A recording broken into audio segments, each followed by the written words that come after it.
Then this share.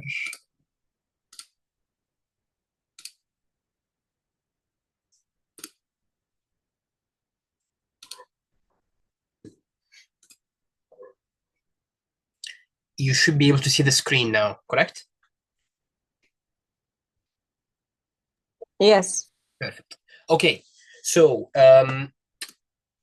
hello everyone. Thank you for joining us. I hope you found the morning useful. It was certainly useful for me. It's my first time to attend a webinar that includes all of the specialties, so it was quite something to think about. And it just answered a few questions in my mind that how variable different applications are, especially across different specialties. So the key thing to remember is there's no fast rules when it comes to this. Okay, so usually these things are according to your whole application and to your assessor as well. Okay, and to your GMC advisor. So when you send your application to the GMC, that's the first thing you do. One advisor might think something is okay, another advisor might not. So just remember there is no black and white. It's just gray. Okay, yeah, this will depend on all of your application. All right. Now, um, some of you might know me already. I've been doing sort of multiple sessions about this. I run courses for this sort of thing, so I'm quite keen on helping people as much as I can. And hopefully, when I'm just saying, hopefully, in the future, in the near future, when I start my consultant job, which will be in August in Newcastle, I'll do my best to try and get as many CESR candidates as I can. Okay, because I know there is lots of people out there who are very experienced and just need the support. And I know that Newcastle is a very huge unit, and we've got many middle grade doctors who are willing to go through that sort of pathway. So I'll do my best, and again, from my educational background, I will be keen to run courses as well, like simulation courses, again to get something signed off. So hopefully in the future, things will get better and easier. Hopefully. Now, I think the quickest and easiest way to run this is I just prepared around 30 questions of the frequently asked questions. Okay, so whether it was from the morning or from other previous webinars we've done and other lots of messages I got before and questions. So hopefully we'll cover everything. And please feel free to stop me if you've got any specific questions. Okay, fine. Let's start with the first question. The very classical question is old pathway or new pathway. All right. Again, this question is in the mind of lots of people who are in the middle sort of zone. If you're very junior and you have no clue what CESR is, then that would be the new portfolio pathway for you. Okay. Um, my sort of cutoff point is your cataract numbers and your exam. If you've done both, then you might think of doing the old CESR route. Okay. Um, Again, many of you know that I support still the old route because it's relatively easier, not paperwork easier. By the way, the new portfolio pathway is the easier paperwork. It's less paperwork. That's what they say anyway. But I'm talking about the fact that we know stuff about it. Yeah. So the old CESR route, we've got lots of experience with it. So if you ask me any specific question, I'll know what the answer is. And if it's not me, it'll be someone else in the group. It will be the college. Rob will be able to answer it. So there is lots of experience and knowledge about it. The new portfolio pathway, on the other hand, it's new. No one knows anything about it yet. Yes, it's been launched now for I think nearly a year now. I think, but no one has submitted yet any application, so we cannot know for sure. But the general idea is that it's a bit more lax and less paperwork is needed. Specifically, if we're talking about level 1 and 2, so whoever has read a bit about it and knows a bit of background, level 1 and 2 is the general ophthalmology side of things. So things like signing off vision or taking pressure or taking out a corneal suture. Those sort of very basic things a general ophthalmologist should know. You don't actually need now these boring, very basic sign-off forms. Okay. whilst in the old one, you still need them. They're not too many, but it's an extra pain, yeah? In the new portfolio pathway, you just need the EPA4. So EPA is Entrustable Professional Activities. It's like a Word document, which is accessible on the website.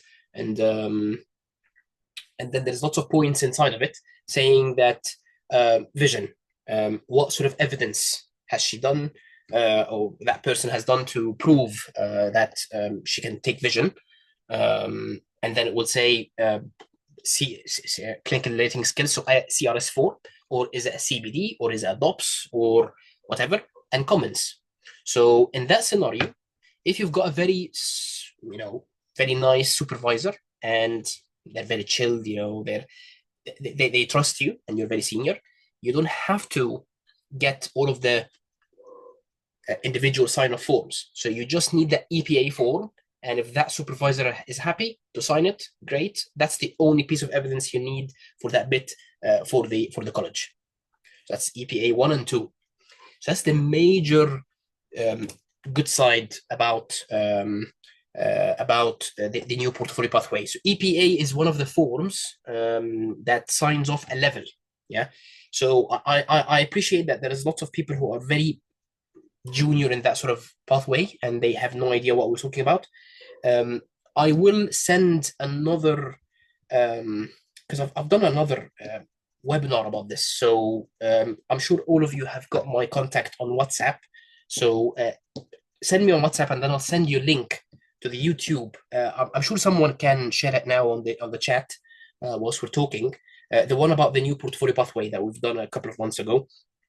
Again, it just takes you through all of those. All right, so all the new forms, all the assessments, very important links to use if you want to know more about the new portfolio pathway. Okay, and obviously the other good thing about the new portfolio pathway is the surgical numbers. So Sweeta, who is the SAS chair, very, very energetic person. She's been very useful and she's done her best to lower the numbers, surgical numbers, because in the like a few months ago it was 800 cataracts for level 4 and I believe 500 for level 3, which is a lot. In the old one it's only 350. Yeah, so there's no levels in the old portfolio or old CESR. It's only 350. Yeah. But she's done her best and she's lowered the numbers a bit. So 800 became 500. That's level 4. And then for level 3, I believe it became 350 or 250, I think. 250 level 3. Yeah. So numbers are slightly less. And again, for people who are confused about level 3 and 4, there are 12 subspecialties. Okay. And you need to choose 2. You have to choose 2 specialties, level 4. So let's say you're a glaucoma surgeon, you want to do glaucoma, you're very experienced, you want to do glaucoma, that's your passionate sort of specialty. You have to achieve level 4 in glaucoma, which basically means more surgeries, TRABs, ideally a fellowship sort of level of competencies, and level 4 in cataract.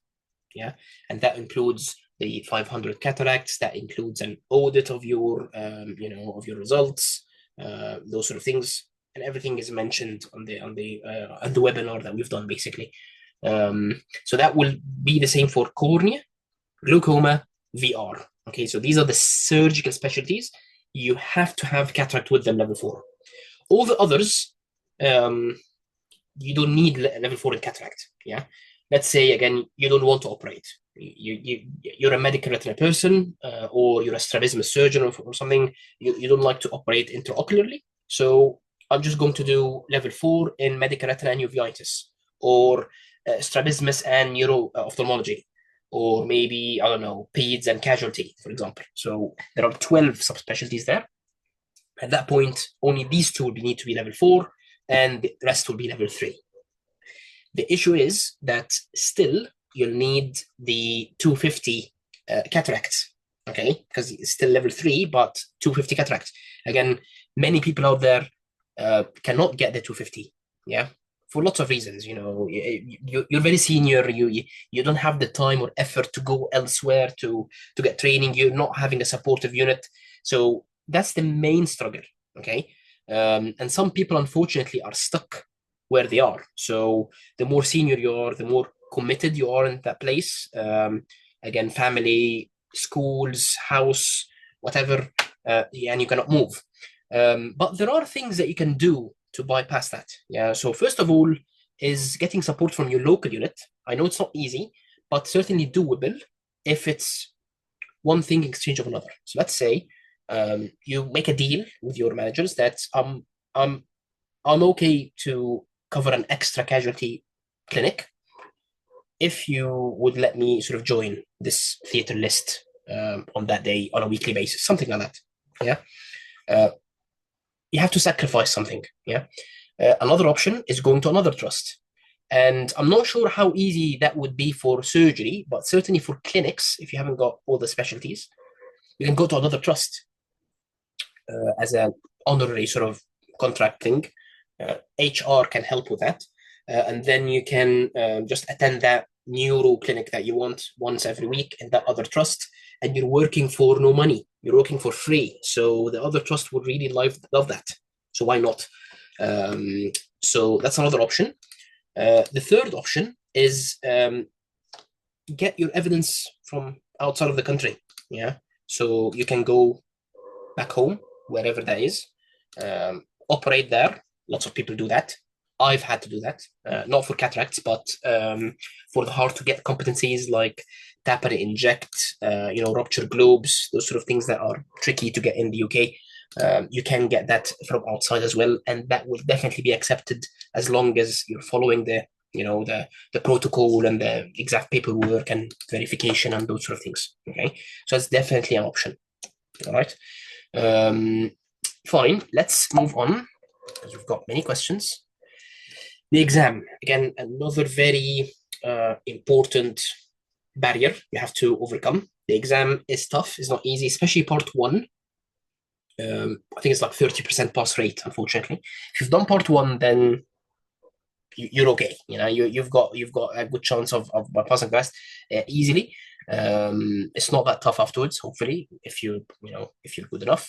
But unfortunately, FRCS is not accepted anymore. Although on the SSG, debatably, it does say that it's mandatory, it's required or something like that, the FSO, but not essential, something in that sort of vague sort of area. But for those who have attended the college sort of training days, it is essential. Okay, it's mandatory because otherwise you have to tick off all the boxes in the FRCS curriculum by something else. So you need to prove all of the competencies with lots of other extra paperwork that you don't want. Yeah. So it's just much easier to go through the exam. Yeah.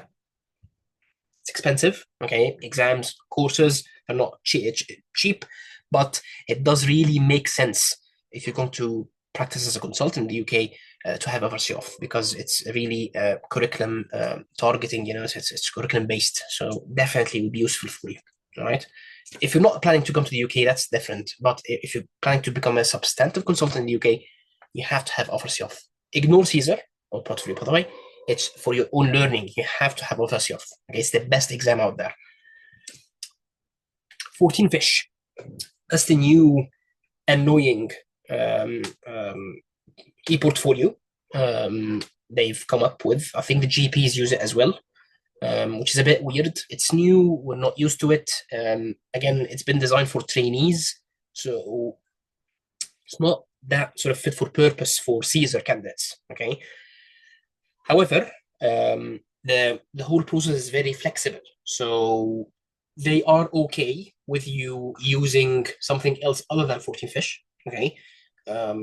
You can use paper forms. So all of these forms, these are the sign-off forms. So something that you've done in clinic or surgery or a case-based discussion or whatever, all of these forms are available online. And again, in the webinar that I've done before, you can download it, fill it electronically, and then send it to your supervisor, or you can print it off, fill it by hand, scan it later. It doesn't matter at all. Okay. Remember, lots of people are getting their evidence from outside the UK, so they don't even have access to the college or to the portfolio or whatever. So it's pretty flexible, okay? Do not wait for 14 fish to improve. It's not going to improve. It will stay the same, okay? So others who have already got evidence from long ago with the e-portfolio, the old e-portfolio, they can.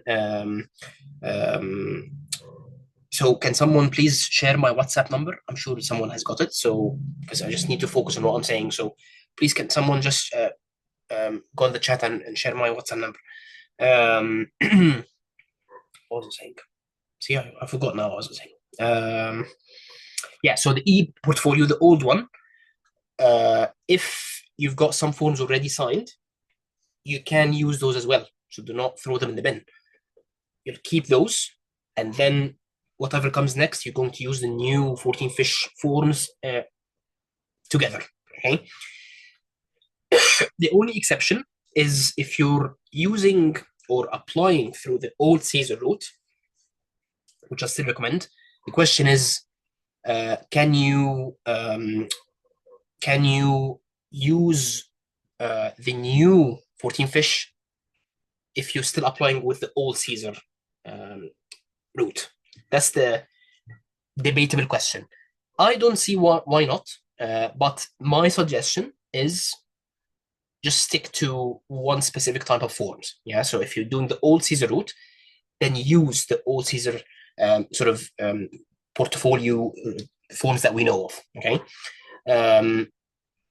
but if you prefer using 14 fish, if you think it's easier, I don't think it's going to be an issue. Yeah, because at the end of the day, it's a form. You know, it's exactly similar. By the way, if you compare both, it's the same. It's description of the case, what could be better, that sort of thing, good, very good, bad, meets expectations. It's the same structure. So it really doesn't matter. And at the end, you're going to download them as a PDF and upload them on GMC. So it's not going to change anything at all. Yeah. But there is this flexibility that you can use the old and the new one if you wish. There is some flexibility between both. To use 14 fish, you need an affiliate membership. Okay. Affiliate memberships, I'm sure many have got this membership. If you're not a fellow of the college, so you haven't got your FRC off yet, you can apply for an affiliate membership. Just Google it, okay? Especially for those outside of the UK. It's not cheap. I think it's like 300 per year, 400 pounds per year, something like that. So it's not cheap in overseas currencies, but it will give you access to the 14 fish and to the iLogbook, which is an online. I like that one, and thankfully they haven't changed it. So it's still the iLogbook. It's the green website one. And we're familiar with it. It's quite easy to put all of the data whilst you're still in theatre.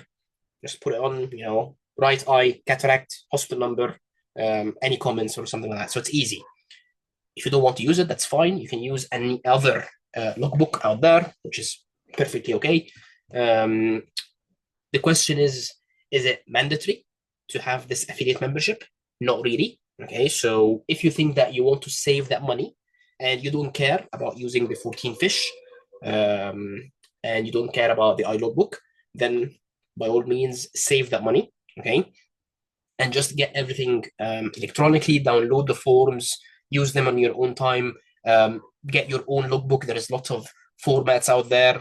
Maybe make your own on Excel file or whatever, and that's it. Okay, so 14 fish is not necessary for portfolio pathway. All right, hope that's clear. Surgical logbook, as I've said, we like the iLogbook, but if you don't want to use it, it's totally up to you.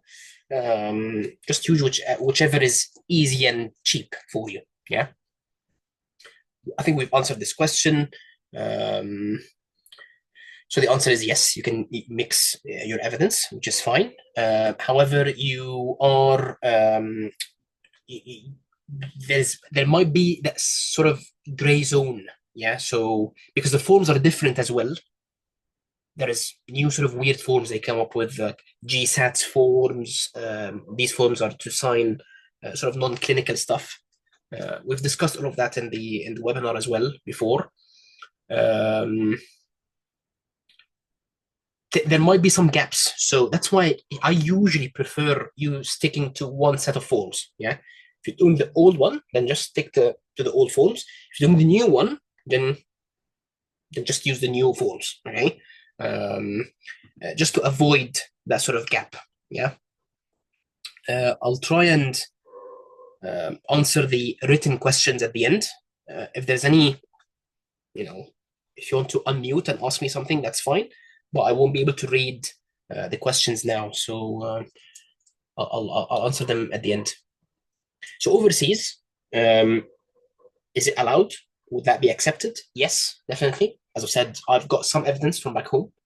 The question is, can all the evidence be from outside the UK? The answer is yes. No one's going to reject your application and say, oh, you haven't worked in the UK, you're not allowed to apply.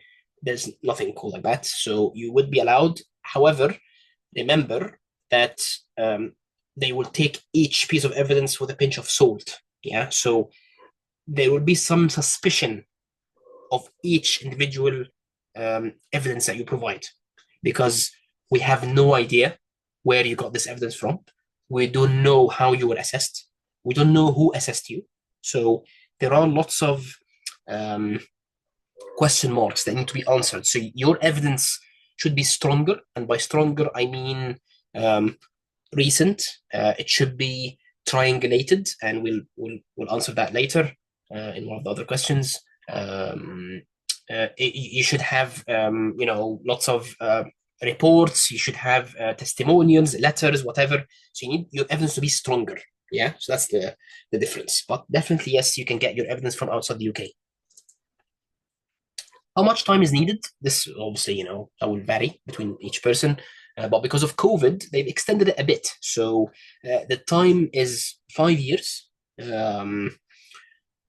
majority of your evidence, and maybe 20% would be 7 years. Okay. So there is some flexibility because we've lost a year or two during COVID. So there is flexibility in that sort of sense. But yeah, roughly, I personally, I got some evidence before coming to the UK, but that was quite old. So I don't think that was accepted, to be honest. That was like, again, 7 years ago or something. So technically speaking, I spent 5 years in the UK, from starting to collect my evidence until I submitted, so 5 years. And I think if it wasn't for COVID, I would have gotten in less. So maybe 3 years, I think. But because of COVID, things have been delayed a bit. But I have to say that, that being said, during COVID times, we were at home, no work, ophthalmologists, we're not true medical doctors, so we were useless in A&E. So we sat at home, sat in the clinics, seeing no one, and then we started studying for the exam. So that was not time wasted, I think. But technically speaking, I think I could have finished it earlier. Yeah. And I think the minimum time is 6 months. Yeah. So there's no maximum, but yeah, minimum is 6 months. All right. So who can sign off things? So again, it makes really good sense that if it's something very basic, so someone junior, so we said that for the new portfolio pathway, you don't need vision and pressure and those sort of things. And by the way, let me just step back one. So with that new portfolio pathway, if you can get your supervisor to sign off that EPA form, level 1 and 2, then you don't need the individual forms, the vision, pressure. However, let's say the consultant is not happy. They will say, oh, I haven't seen you, or I need to see you do this. It's a bit painful because your colleagues elsewhere, their consultant is their friend and they're willing to sign them off. So there is this sort of unfairness, I think, and people will not be happy with this. But in that case, maybe try someone else. It doesn't have to be someone that you've worked with in person, but ideally it should be someone who's seen you do stuff and who can trust you in the clinic. Yeah. Because, if I've got a fellow or a junior, middle grade person who can do my clinic, then I trust them to check pressures and check the fundus. So why do they need to submit, a vision sort of form? That doesn't make sense. But for those in the old CESR route, you have to get these forms, and if it's very basic like that, then someone ST3 and above can sign it off. A trainee, even a nurse can sign you off for vision. A nurse can sign you off for irrigation, for chemical injury, for example. So there is some variability.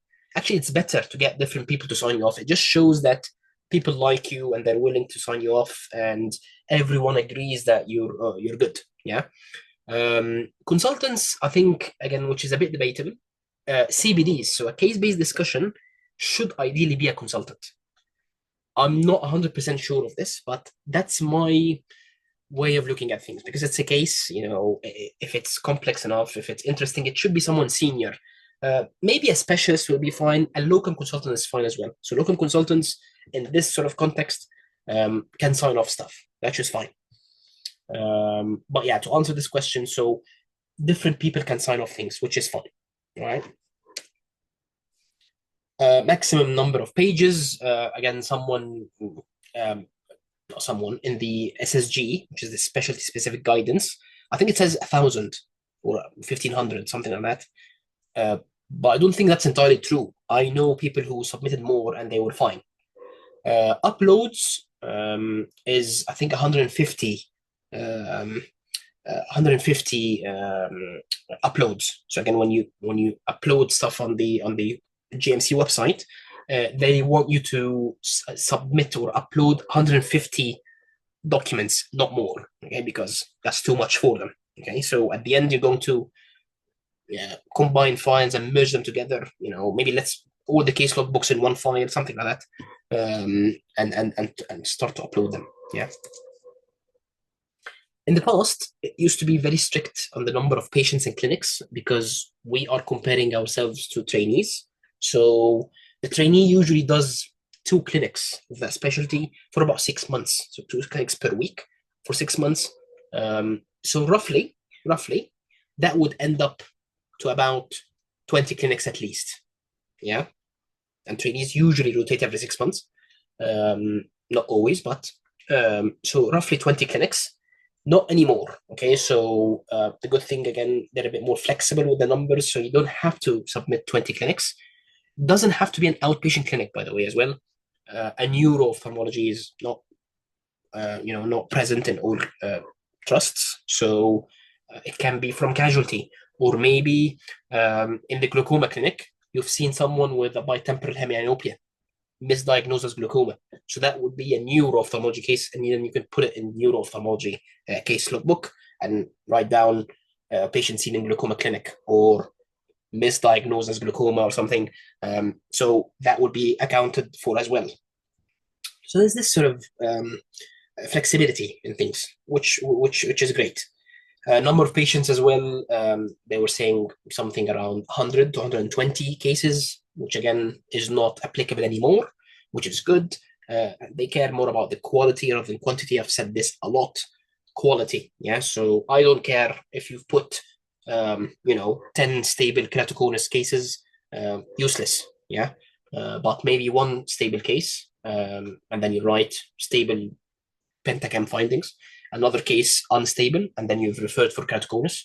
A 3rd case with hydrops. How do you manage hydrops, for example? So different scenarios. Okay, that's the thing that you need to think about. And now I think, let's say, aim for about 30 cases, 50 cases at least. But as I said, that will go to the on the discretion of the assessor at the end. If they're happy, they will sign it off. If not, then you need more. Surgical numbers, we discussed this, that it came down a bit, cataract-wise. The old one, we know exactly how many numbers you need, which is exactly the same as level 3 in the new portfolio pathway. But unfortunately, level 4, which is a fellowship level, so now you're ready to become a consultant, you'll notice that you'll need some more extra stuff in that specialty. So glaucoma, for example, you'll need TRABs. Cornea, you'll need PKPs or lamellar surgery or whatever. So that's the difference. So if you need level 4 in that specialty, you have to think twice before going through that specialty if you think you cannot achieve those numbers. Yeah, just something to think about. Verifiers and referees. So there's a verifier and there's a referee. A verifier is someone in the unit who has to be a consultant. I don't think it can be an admin person. That's my personal opinion. And when I think of an opinion, I think I've heard it a couple of times. But if you're not sure, this is what I call admin stuff. Yeah, so these sort of logistical questions you can ask straight to the college and they will be able to answer. And the GMC as well, by the way. GMC are very approachable and they will reply to these non-clinical questions. They will be fine with it. But I believe it has to be a consultant in the same unit. Doesn't have to be someone that you've worked with. Okay, who can just say that, okay, I've looked at these evidence for Mustafa, and then yes, they are true. He's done that. I'm happy, and just sign. Yeah, that's a verifier. Very important, especially if you're outside of the UK. So they need someone to prove that you've actually done these things, and they've got a way of getting in touch with that person by email and confirming their identity, something like that, and they will confirm it, and that's it. That's the easy bit. You know, being a verifier is not tough. So you need one verifier from each hospital you're going to get evidence from. Okay. So I've used 5 hospitals, so I had to use 5 verifiers. Obviously, the best scenario is for you to stay in one hospital, which is the easiest, but usually it's not the case, so it gets a bit more tricky. But if you're in one place supportive, just stay in that place. That's the easiest way. A referee is someone who obviously we can refer to tell us about your work or your personality or whatever. So it has to be someone recent, past 3 years, I believe, someone you've worked with, and someone who can comment on what your work is. And that's a bit tiring because it's a long PDF file. I think it's about 10 pages, and they ask them very specific questions. So tell us an example of how did Mustafa prove his teaching capabilities? Or tell us a scenario where he showed good communication skills, something like that. Any concerns, surgical skills, probity, honesty, good medical practice, all those sort of things they ask. So it needs someone who can comment well on your performance. It wouldn't show well at all if they say something, oh, I've got a concern about this person, or I haven't worked with this person, so I cannot comment. It's a very weak reference. So choose your referees well. Okay, but that's the last sort of thing you need to do, not now. Again, lots of questions about mandatory courses. So we discussed before the GCP course. Okay, is a good clinical practice, and you'll find that on the NIHR, National Institute for Health and Research website, free. You need to do that. That's mandatory.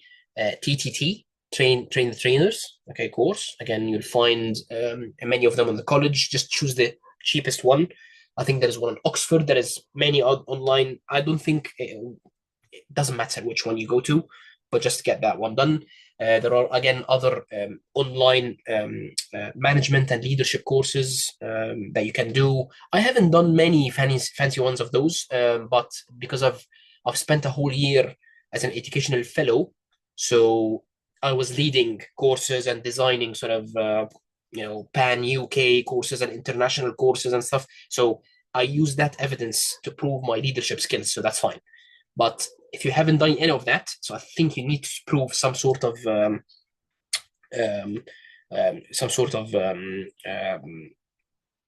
online course, or something that you've been involved with. Yeah. GMC application, you can open it anytime. Okay, there's a specific way to do it, but if you search for it, you can reach it, and then you can just have a look at it. It will be open for 24 months, so 2 years. You can open it, close it again, just to get an idea of what it looks like, and you can use it as some sort of online e-portfolio as well. So you can start getting your evidence and uploading it there.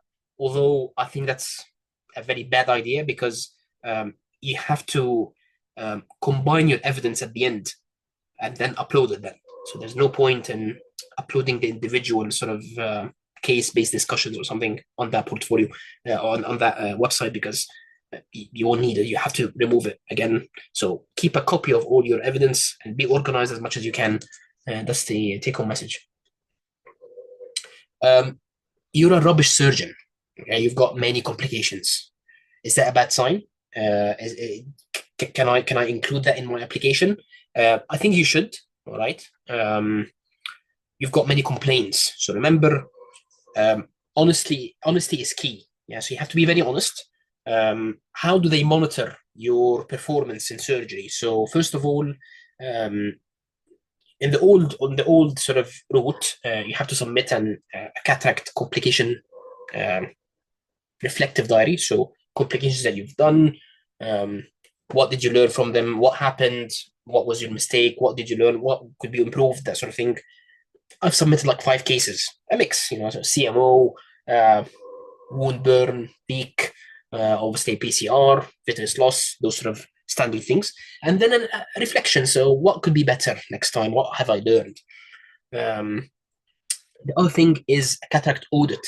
So a personal audit. So your 50 consecutive cases in the past sort of 2 or 3 years, I think, and their outcomes according to the NOD data, which is the National Ophthalmology Database, the PCR rate, the vision, the refractive outcome.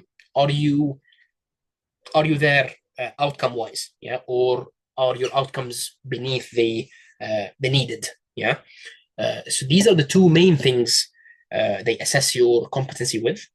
The new portfolio pathway, on the other hand, which is a bit vague, as level 3, if you're not submitting level 4, you don't need that personal audit. Yeah. So not anymore. So yeah, cataract audit is not compulsory anymore if you're doing level 3. So if you're doing medical retina and emergency as level 4, cataract audit is not mandatory now. Yeah, only for level 4, but not for level 3. But annoyingly, you still need the 200 numbers. Yeah, 200 to 250. I keep confusing them, but somewhere around that range. But it's just funny because let's say you do the 200, 250, but all of them have got PCR. So is that okay? No, it's not. Yeah, because you're not a safe surgeon. I mean, some people just cannot operate. Let's say you haven't got stereopsis, you've got tremors. Which is fine. You can be a very good clinician, but not a surgeon. So I'm just not sure why they keep insisting on putting that number there. The 200 or whatever. Let's say someone doesn't want to operate. So I don't know. But the question is, if you are a consultant, okay, in the NHS, and you've only submitted level 3, and you don't want to be a surgeon, let's say if you get a ruptured globe, so can you still operate? Can you still do ruptured globes? Part of a ruptured globe might be cataract, so again, removing the cortex or whatever. So there's some sort of intraocular surgery. Would you be allowed to operate? Or would that put you down on the waiting on the short listing in an interview, for example? They will say, "Oh, this person is level 3 in cataract.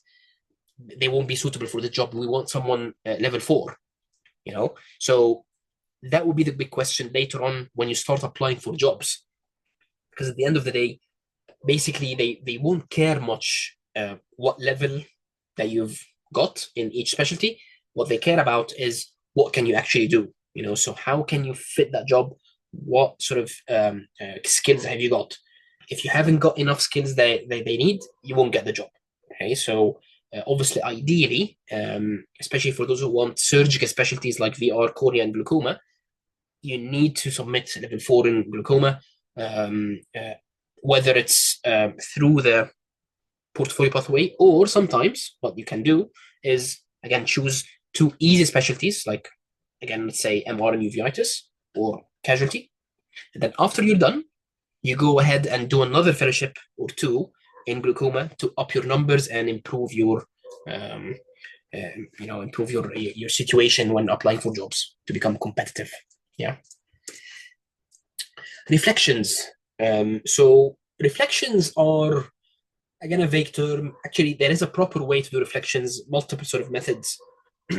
I'm too lazy, I didn't bother reading how to properly write a reflection. But basically what it means, just keep it simple.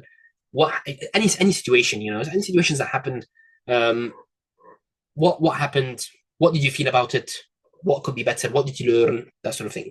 So let's say a patient comes in and they're angry. They've been waiting a long time for it, you know. And then you apologize for the patient, you calm them down, and then they were fine. They were on your side at the end, and they were happy.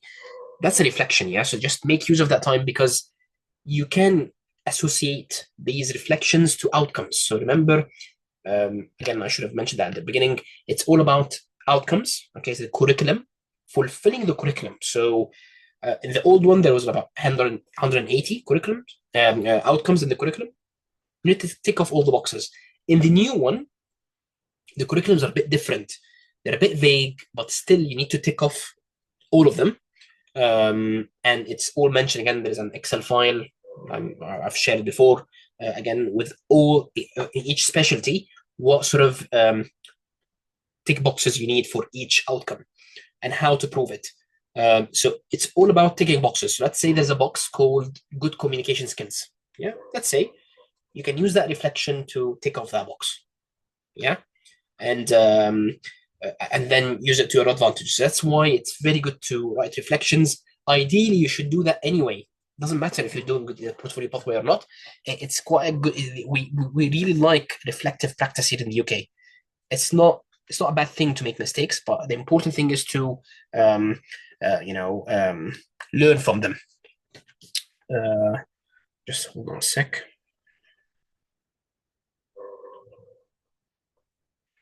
Yeah, reflective practice, very important. Audits, and audits is very important. I think the last number they mentioned was 3. You need at least 3 audits. One of them has to be a full cycle. Your involvement in the audit, and because this is a bit debatable, they were saying you have to lead the audit. Leading the audit doesn't mean that you're a consultant, because remember, in any audit, when you register the audit, for those who have actually registered an audit before, there should be a lead consultant or a lead clinician. Usually it's a consultant, but what they meant by leading the audit is you are the person who started the audit, maybe, you've collected the data, maybe presented it, and then at the end, which is more importantly, that you've re-audited the data. Yeah, that's important. So the question about the full cycle is all about, have you re-audited at the end or not? Yeah, that's the important thing. So let's say the full cycle audit, you have to do most of it. Okay, they have to justify that, yes, you're leading this audit, you were taking it on board, and you've done something with it.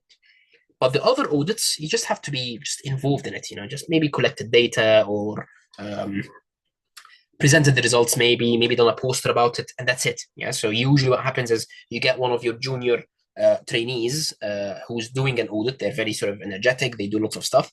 So we just get them to help you out in gathering the data, and that's it. So then you can use the evidence in your audit. That is not, again, the cataract audit is not included in those numbers. So that's in addition to the cataract audit if you're submitting for level 4. Okay. Cataracts. I think we've kind of answered this. I think if it's not local, then maybe try a nearby hospital, which will be a bit tricky because it's surgery. If not, then go overseas. I went to India before I came to the UK, and I've done about 50 cases there. I've paid lots of money, which is not cheap. But if you've got friends there, if you've got cheaper places to go to, that's definitely acceptable. Okay, because they just basically need the numbers. Okay, if you've done the numbers and you've put them in the logbook with a verifier, that's it. Yeah, and it is worth it. Okay, it's expensive, but if you haven't got any choice, you have to do this. Okay. And remember, cataracts, you need to, I'm sure everyone knows that you can put it as any surgery as assisted or performed supervised, or supervised a junior.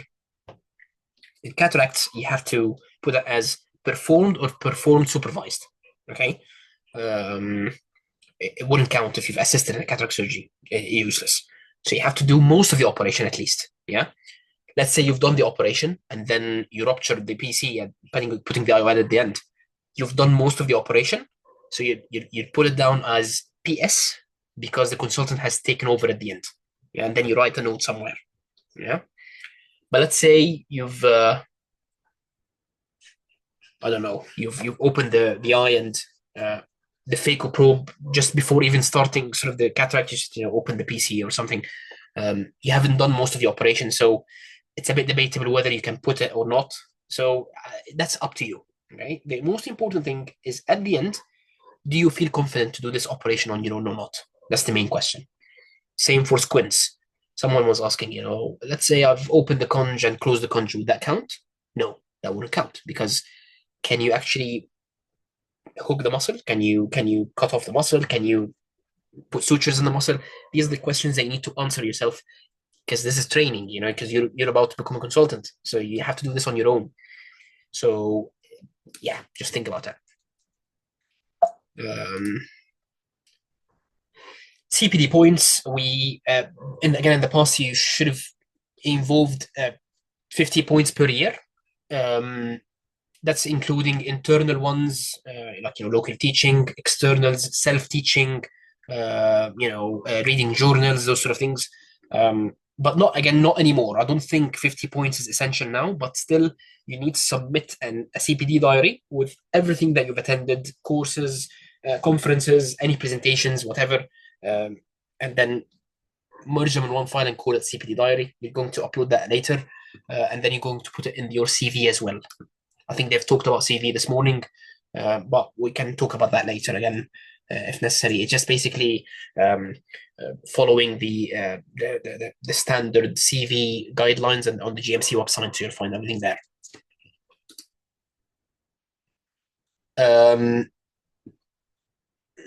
Bushra has got lots of questions. I'll try and answer all of that at the end.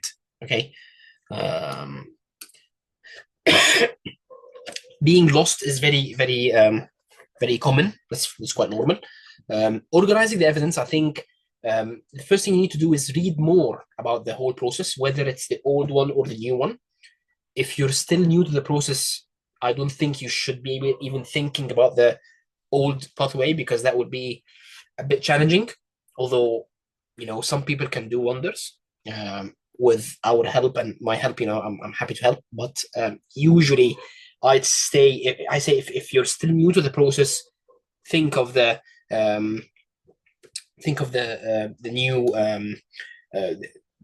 new portfolio pathway.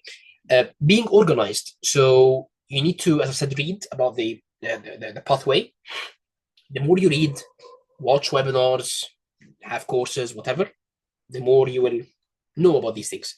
You need to organize your evidence. The more organized, the much better you'll be. So I usually say, a big, huge folder called CESR or portfolio pathway, call it PP. And then inside that folder, each hospital, let's say Manchester Hospital, London Hospital, whatever, San Francisco Hospital, yeah. And then inside each hospital, you're going to write put the folders of each specialty, yeah, because you try and split them by specialty. Glaucoma, cornea, whatever. Inside each specialty, you're going to put other folders like logbooks, and then another one called audits or letters, patient letters. So try and be as organized as you can, because that will save you a lot of time in the future. Because at the end, you need to combine these files. So if you put them all of them haphazardly in one big folder, you'll be lost, and then you won't be able to know which file is what. So put them in the right place, and obviously have 2 copies. That's very important. A very interesting question I had recently: AI. So can I use artificial intelligence to write up some stuff? Ideally not, because I'm not sure if the GMC or the college are using any AI detectable software. I don't think so. But it is okay to change the wording a bit to make it more professional, which is fine. But it's very easy to spot. Yes, you have to be careful, especially if you're doing reflections, for example. Reflections are something very personal. It's your own thoughts, your own learning, so it doesn't make sense. But let's say a case history. Case history meaning is like an essay about this case, like a written CBD, I call it.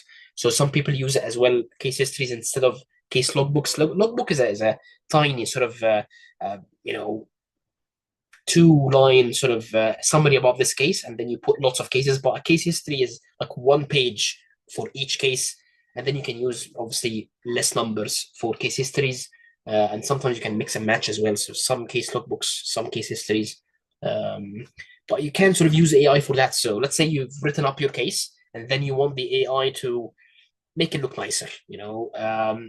Possible. It's possible, all right? But don't overdo it, because that would be very noticeable. And I'm not sure what's going to happen if someone notices that you've been using AI a lot. I don't know. Okay, so I have no idea.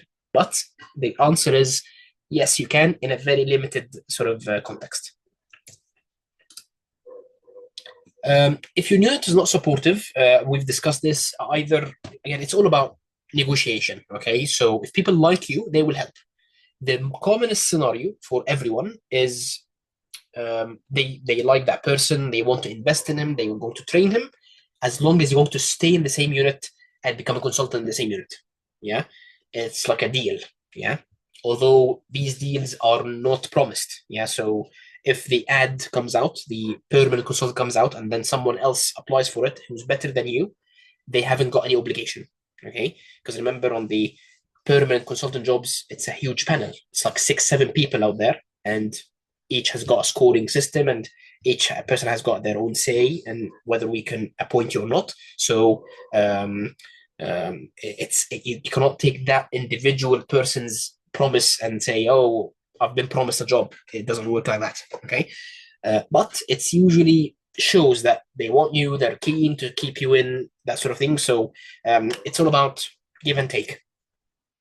If you prove that you're spending your time and effort, and you're spending your service to get stuff on the other side, then they will be happy to help. If not, as I've said, you can always do an honorary contract to someone else. You can move. Okay, my suggestion is move. All right, do not waste your time. If you're really keen, then there's many places in the UK now who are much more supportive, and things are getting easier now because it's becoming more known, and people on many fronts now are supportive of CESR, I have to say. So things are getting better, not worse. Research is not essential. Okay, so you don't have to have publications. You don't have to be a research guru. But as I've said, the GCP course is on the research website. So again, it talks about research and good clinical practice in research. So that is mandatory. If you've got a publication, that's fine, excellent. Just screenshot the abstract or something. Posters is fine, whatever. But it doesn't need to be a proper publication. Okay.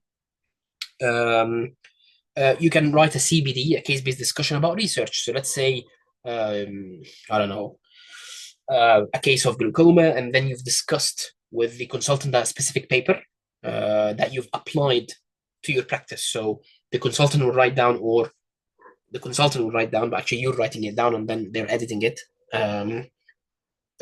Mustafa's aware of the light trial for treating patients with SLT. He's read about it. He's aware of the latest research or whatever. So he can use that sign-off form to tick off the research box, for example. Yeah. So that's how flexible it is. It's quite nice.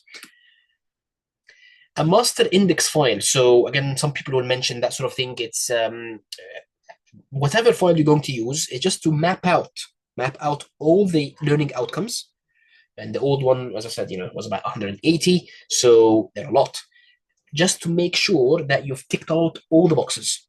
Yeah. And it's usually a color coding thing. So if it's red, that means that you haven't got any evidence. If it's yellow, then maybe you've got one evidence. And then if it's green, that means that you've got 2 evidence for the outcome, which is usually the case. They usually request 2 pieces of evidence for each outcome, whether it's the old or the new one. Usually it's 2.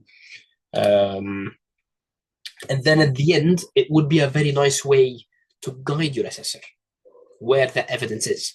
Remember, the assessor will get lost. You will submit over 1,000 pages worth of documents. They will have no clue where that evidence is. So let's say the learning outcome of removing or putting a BCL in. where is that sign off? Rather than me as an assessor look through all your documents and get lost, with that master index file, you're going to write next to it, please see DOPS for Manchester Eye Hospital, for example, page 50. Yeah, and then you'll find that there. So it's just a guide, just to guide them where the evidence is. It just makes their life much easier. Okay, and I've said that before. It was one of the comments I got in my outcome that we've been impressed by how organized he was, and sort of helped them a lot. Yeah, so if you help them out, they will help you out. That's the rule.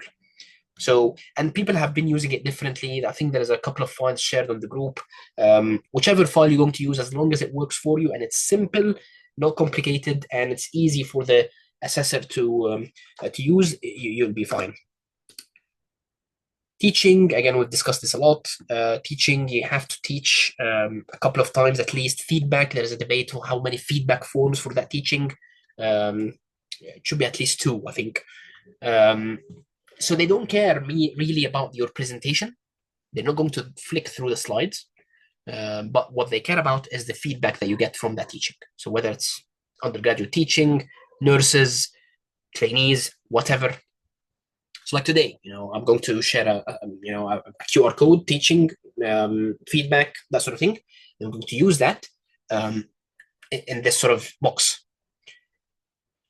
Again, for me, I only used one, yeah, because I've done the undergraduate and the educational fellowship. So I've done many teaching out there, and I've used a lot. So it just being an educational fellow for a whole year, that just ticked off this box. So they couldn't argue with it. Yeah. But for someone who hasn't done teaching before, I think you need at least 2 presentations, whatever they are, with 2 feedback forms. It doesn't matter how many people fill out the feedback form, but at least you've got 2 separate occasions where you've had good feedback. Okay. So verifying your overseas qualifications. I have to say, I did a master's back home, and I spent the effort of getting the curriculum, from there, and copying the curriculum and the certificate, and going to a solicitor here in the UK. I spent money and time and effort, and then they sort of stamped it, said, okay, this copy is a certified copy from the original, and then that sort of piece of work you need to submit to the GMC, both electronically on the GMC website, but you have to post it as well, and they will tell you exactly what to do and the address and everything when you submit. But that's an extra sort of wasted effort. I think it's not necessary, because if you've got your FRC off, that should be technically enough. If you think that you've got a very nice sort of qualification, like a PhD or something, that will tick off, let's say, the research box or something else, then use it. By all means, use it. But just be aware that you need that extra time and effort to verify the evidence and certify it in a solicitor. It could be a UK, and could be an overseas one as well, by the way, but I think it has to be on a list of solicitors or something. Just check on Google where your country is, and if there is any certified solicitors, lawyers basically, who can do this for you locally. Appraisals, again, in the UK, we do annual appraisals. Very important because it shows what you've done this year, your personal development plan, what did you do about it? Is it better? Is it worse? Whatever. So very important. Outside of the UK, we don't have this sort of thing. What you can do is do something similar. Yeah. So again, if you Google, just, GMC appraisal, read about it, and then you'll get a feel of what are the points that are covered. Yeah. And then you can just write a similar Word document or a form, and then you can get one of your supervisors to fill it. Yeah. That would be some sort of annual assessment. Call it an annual assessment.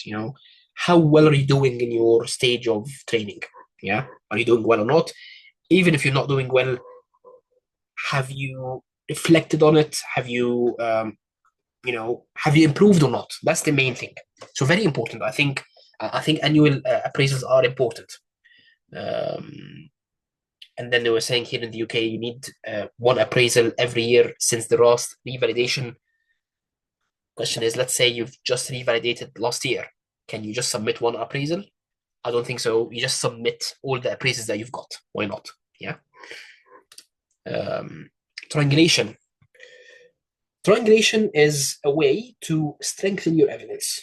Again, we've discussed this before many times. Let's say I submit a case from overseas, and then I've mentioned that this case I've done a corneal scrape for, yeah, and that's it in the logbook. Yeah, it's just a logbook mentioned in this case is microbial keratitis, and I've done a scrape for. Is that enough? Not really. So it will be much stronger if you submit ADOPS as well. So ADOPS meaning direct observational procedural skills, that basically a form your consultant or supervisor has seen you do the scrape in front of them, and they're happy that you've done it in a good technique, and that's fine. In addition, you will submit a letter, let's say this letter that you've sent to the patient, all on the same date, because you've done all of that on the same date. So that's triangulation. So that's different evidence to prove that particular case. Yeah, that will significantly strengthen your evidence. You don't have to do that for all cases. You won't be able to, but occasionally it will be much better if you strengthen your evidence that way. Yeah. So I would strongly suggest if you've got any case that you've done, maybe a procedure in clinic, an injection, a scrape, remove the suture, whatever, then definitely include it in your logbook. And and maybe get a letter for that patient, a dictated letter or whatever, just to prove that you've seen the patient. So that will be a good example of triangulation of evidence. Okay, fine. So we're all busy. Okay, what can I do to manage time better? I think again, technically speaking, you cannot manage your time in clinic. Okay, let's be honest. You cannot fill out any forms or write any files whilst you're still in clinic, unless you're in a very chilled unit, which is unlikely. Ophthalmology is very busy. I've tried, I failed, so I had to do it on my own time. Unfortunately, I had to spend weekends, many weekends, going to the hospital to get signed, stuff written down and patient files and stuff like that. So you have to be consistent, and every now and then you have to sit down and write stuff. Do not postpone things, because things will build up, especially if you're doing things by your own hands or something prospective, not retrospective, because if you've done a case in front of your consultant, they need to sign it straight away. Yeah, so maybe in a week or two, because otherwise they will forget it and it wouldn't work. So so you need to sign off stuff on the spot. Doesn't have to be on the day, but maybe a week or two later. And that's fine. But if it's something not sort of procedural, let's say a case-based discussion, doesn't have to be prospective. You can sign it retrospectively. So if I discuss a case with Bushra now, yeah, that could be considered as a case-based discussion, even if I haven't seen the case. Yeah, so she can present it in teaching or in a conference, and someone who is senior enough can sign it off for her, for example, and that would be considered as a case-based discussion.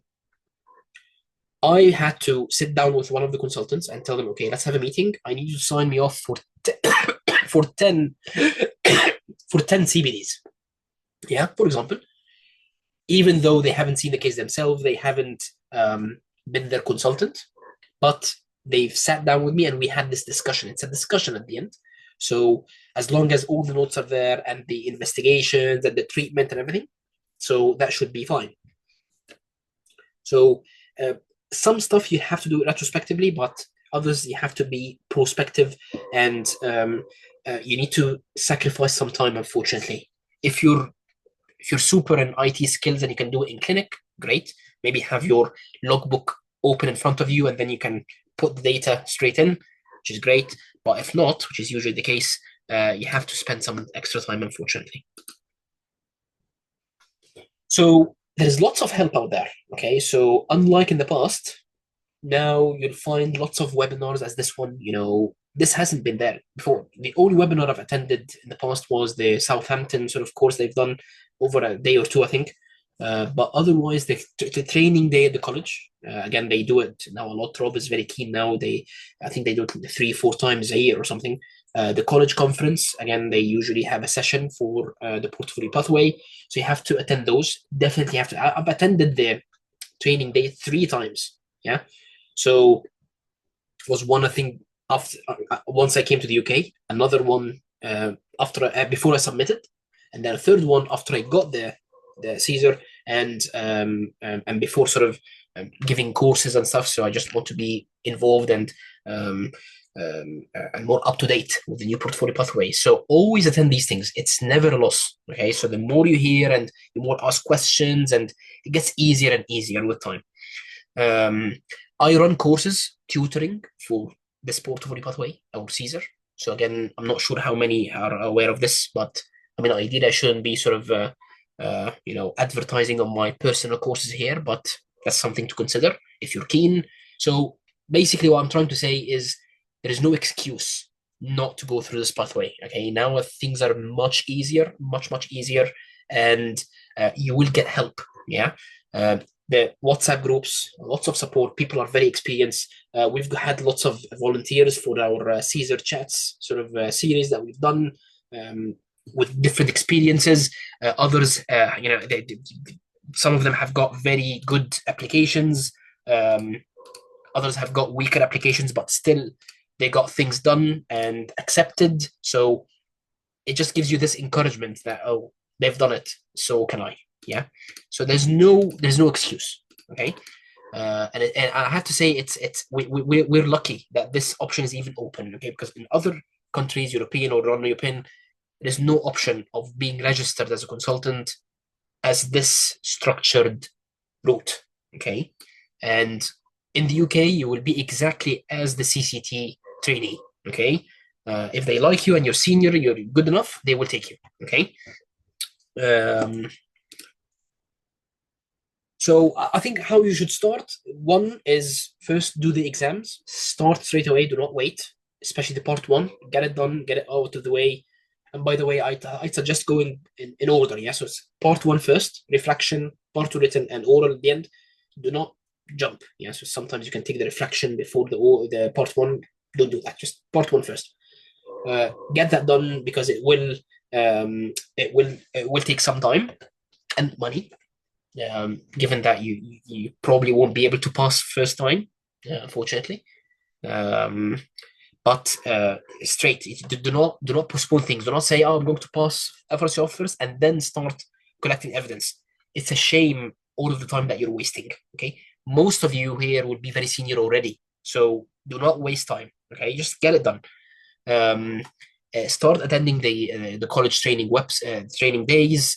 Start reading about the thing, and then you can just contact me on WhatsApp, and then I'll send you the channel that we've done, and all the webinars are there, and the sessions, and everything is answered there. And obviously, for those who know me, I'm very approachable on WhatsApp, so I can help and answer any of your questions. This is the feedback form for today and even the morning, so everything included, not just my sort of afternoon session. So please go through it. I'll keep the screen open, and then let me start answering the questions on the chat. Let me just go back. And if you've got any other questions by sound, just let me know. Okay, let me ask the first question. Mustafa? Yes. Hi, sorry, it's Deva here. So you remember me from your course. Thank you for organizing this. That's all right. Can I just sort of like jump in and ask a very quick question? Yes, sure. So, most probably I'll be doing the 2024 pathway. Now I'm looking at the Royal College website here to look at the learning outcomes. And they have got this summary table which sort of like breaks down the domain and the levels to what we have to do. And if you click on that, they do bring you to a page which sort of like shows us what kind of assessment will be accepted. Now, looking at this is all in red, yeah, the summary table and everything. And then looking back at the one that's blue in color, there are the practical skills that we have to do. But this is not found on the 2024 pathway, which is a bit confusing. But when sorry, you can still see the screen? Yep. Okay. because I've opened this here. Can you see the screen now? Yep, I can. Okay, fine. So these links are these are the ones on the webinar that we've done about the new portfolio pathway. Okay. Yeah. I can share them later, or someone can share it on the. No, I have this here, so Okay, I've got so that's the one. Yeah, that's the one that you're talking about, correct? That's the new curriculum. Right? That's the red one, the pinkish sort of website. Yeah. Okay? But yeah, The but one you first, need is this one, assessment tools. Yeah, yeah, tools. That's the one that will open up all the forms that you need. Okay, so all yes. these forms, Mm-hmm. just click on them, it will download, and that's it. So the Okay. EPA level 1 and 2, these are the Mm-hmm. ones that you need for level 1 and 2, as we said. And Mm-hmm. as we said, you won't need the individual sign-off forms inside of these two. Yes, Yeah. Yeah. and Yeah. then EPA level 3, all subspecialties. Level 4, all subspecialties. Yeah. ER, that's a multi-assessor report. That's like a MSF sort of thing. GSAT forms, Mm-hmm. SATs, DOPS, MS, everything is there. Yeah. Okay. Yeah. Um, So so everything you find there to download and use. yes, but there's nothing for practical skills there though. What do you mean But practical skills? so let me just pop. I'm just trying to. Let's see if I can show you my video, and then I have to change it. So DOPS, do you mean DOPS? Uh, yes. So there is DOPS, but it doesn't have a code like a. It doesn't matter. So the code you can put whatever code you want. Yeah. So if you want to do I don't know, a retrobulbar injection, Yeah. you just write the code for that technique in that form, and that's it. Yeah. So DOPS is a generic form. There is no specific DOPS for each clinical practical skill except the Mm-hmm. biometry. I think the biometry is the only that one. So DOPS Mm-hmm. BI, that's the only one that is special for biometry. But Okay. anything else practical would be just the the generic DOPS. sort of Yeah. DOPS form. Okay. So this is different from the older times where you all had the PS1s and PS2s. You will have. It's still the same. So in the old one, again, it was just DOPS, but you just associate it to PS1 or PS5. Yeah. Just write it. Yeah. It's the same here. It's the same Okay. I got concept, more you. or less. It's the same Okay. concept, but Mm, there is some changes, which is a bit annoying. But mm. everything is mentioned there. And again, what makes things a bit more easier is this file. Where is it? This one. Oh, it's gone now. Hold on. This one. Can you see that? Yep, I got that. Yeah. Yeah, so that one is very important as well. That will tell you exactly for each Mm, specialty mm. what you're going to need. Yeah. Yeah, I got that. Yep. Okay, I just wanted to clarify that. Thank you, Yeah. Mustafa. So general again for others out there. So general, there is level 1 and 2, but as we said, you won't need all of those now, which is excellent. Yeah, that's perfect. So if you just do an EPA, that's fine. But then afterwards, in oculoplastics, let's say level 3, you're going to get all of those. Cornea, all of those. Let's say cataract. Oh, I want to be a glaucoma surgeon. No, actually, I need level 3 and 4. Yeah, so and then everything is written there. Obviously, this number is changed now. Okay, so not 800 procedures, it's 500 now. But the same goes for each other subspecialty. So this is a good file. I thought of doing an extra sort of simplified, but actually to avoid confusing things, just this one is enough. Okay, I think this one will work. Fine. Where are we? Let me just answer a few questions. EPA forms. We've discussed EPA forms, and again, you'll find them downloadable on the website. Let me show you one. Okay, why not? We've got some time. So EPA, this one, level 1, for example. It's just download. It's a Word document. I hope you can see that. So this is EPA level 1. All right. So low complexity general ophthalmology patients. So you just write your name, ignore a GMC number, that's fine, blah, blah, blah, whatever. And then you click, competent level. And then each one of those, you're going to choose one item. Let's say your consultant is annoying and they want something to be provided. So you're going to click yes, and then you're going to write down here, CRS form, for example. Yeah, so that means that you've submitted one form for that. Obviously, if you've used it for this purpose, you have to use it in your application. So you're going to submit it as well. But if your consultant is okay, then you don't need any of those forms, and you just need to get them to sign down there. You know, anything especially good, you know, just write whatever you want to write down, and then they're going to sign down there somewhere. Because this is electronic, so if it's sent to them, they will sign it. But you just add the text box there, and then add their signature, and that's it. Yeah. So the same goes for everything else. All right, for all other specialties, EPA forms. Okay. What other questions have you got? What documents do you need to provide if you are getting hard to complete competencies from overseas? Um, OSATs would just OSATs and operation note would do if you are taking leave from work here and travel to get the documents. Is there any formal procedure? I don't think it's that formal. Over there, you just need an OSAT, obviously, if it's something surgical. Um, and then maybe a letter. So what I did is I did an OSAT 4, and then I put it in my logbook, obviously, with the specific date, has to be the same date, and a letter from that consultant. So that consultant was very nice, and he was my verifier as well. So for the evidence I got from there, saying that Mustafa has come to us, visiting us for the couple of weeks, just to get these evidence sorted. He has been successful in signing off one tap and inject, one rupture globe.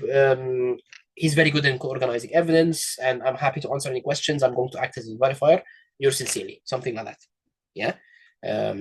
Leave from work and travel. There's no sort of specific formalities to it. Just take leave, just annual leave, nothing else. What if I get paper forms or logbook for now, and then I get membership later and enter it later after a year? It doesn't. So paper forms, you get them now and scan them and keep it with you, and that's it. And logbook, you're going to use them if you get access later to the portfolio. Then you can start using the new portfolio. That's fine, and start using the iLogbook. Then that's fine as well. It doesn't matter.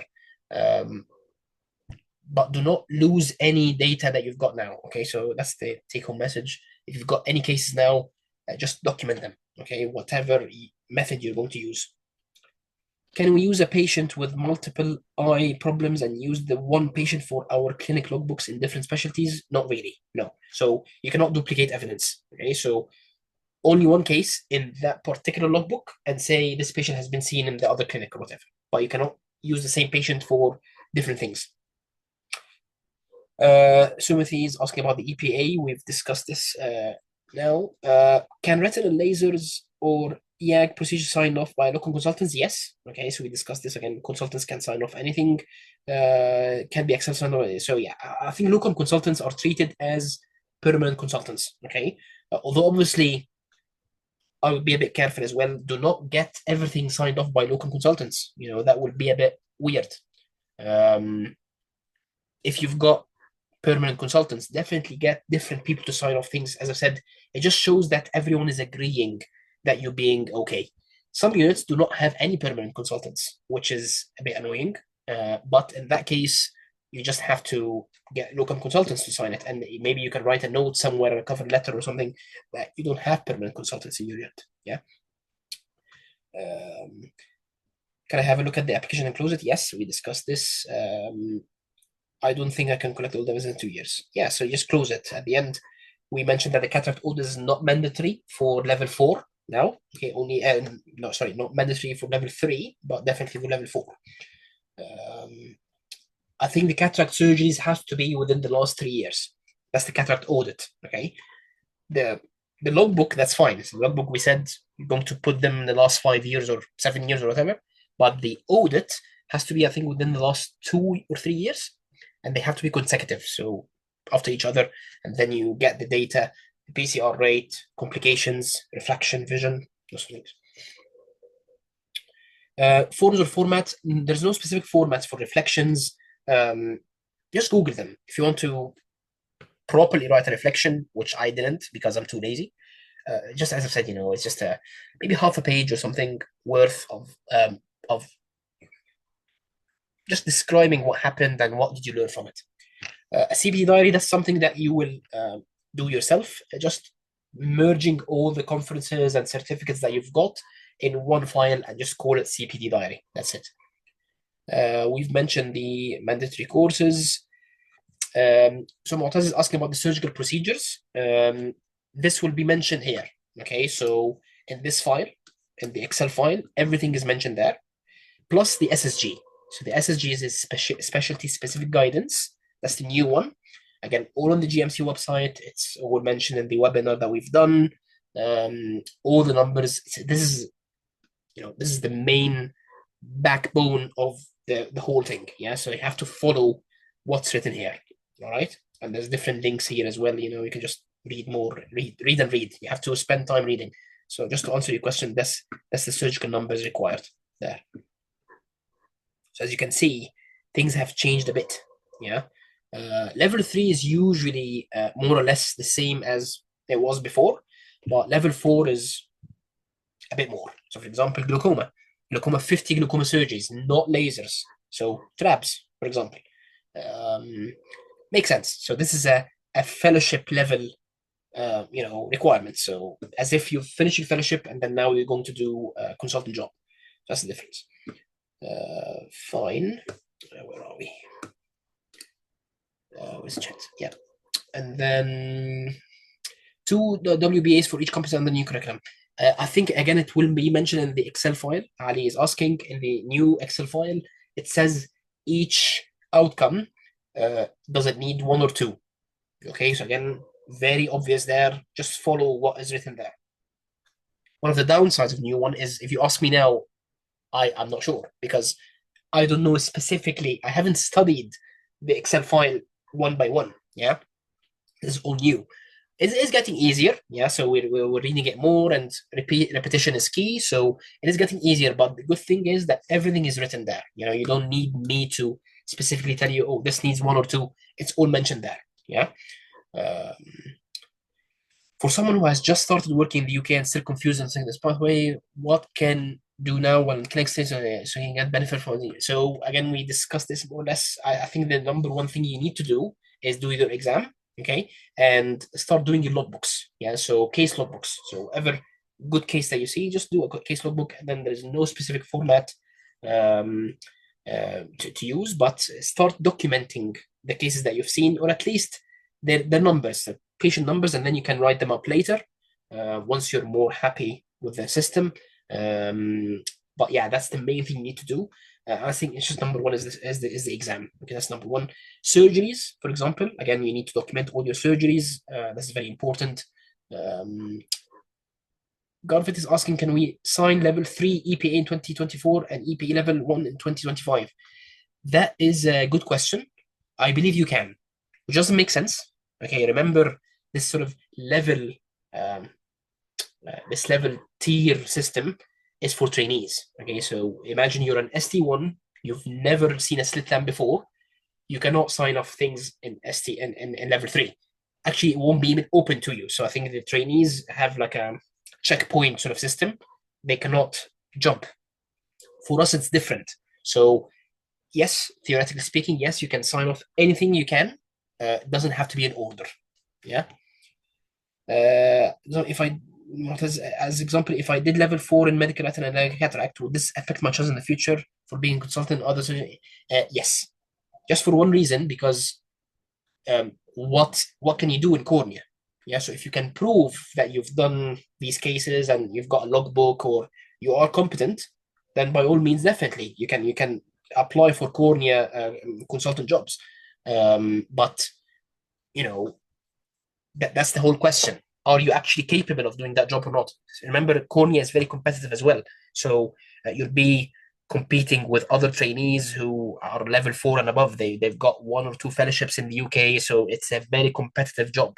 So cornea, VR, plastics, these are usually now the competitive specialties now. In 4th place would be glaucoma, and it's getting worse. It's getting more competitive because it's updating itself and becoming more surgical. The easy ones would be medical retina, strab, peds, neuro. These are all the easy stuff up till now, and casualty, obviously. We just need to submit certain number of evidence, like 2 or 3 for anything. We need to enter the number in the logbook. Is that right? Yes. The number in the logbook, that's the case logbook. Yeah, are you talking about the case? So case logbook means the cases. So diagnosis, open angle glaucoma, findings, pressure, whatever, open angle, treatment, starting latanoprost, reviewing fields in 6 months. That's the logbook. Yeah. So 1, 2, 3, let's say 50 cases in that specialty. That's a case logbook. Yeah. But that's different. The submitting evidence 2 or 3 of each, that's the outcomes. That's different. The outcomes is the learning outcomes. That's the curriculum. You need to submit one piece of evidence from each outcome. I know it's a bit confusing, but you'll understand it more as we go along. It's going to get more clear. Okay. As I said, I'm available. I'm available. Just ask me if you have got any questions. Ask me or ask on the group. The problem with the group is that many people are there, and I'm not sure how confident people are answering sort of questions, and sometimes people freak out and panic for no reason. So it's not the best thing, but definitely you'll find people who are very senior in this sort of route, and they will help. Fine. Have you guys got any other questions? Stop sharing the screen. No questions? Excellent. That's perfect. I hope you found this useful, and we've got lots of people there. Someone has unmuted for something. Yeah, that's fine. I'm going to close off this room now. And as I've said, if you've got any other specific questions, let me know on WhatsApp, and I'll be more than happy to help. I think the others will be finishing now soon, so they're going to wrap up the meeting. And let me just, if you don't mind, let me just put up actually they will put up the code, the QR code for the feedback. They're going to put it up at the end. So please fill it out, and then I'll send the link as well on the groups. All right. Good luck, everyone. All the best.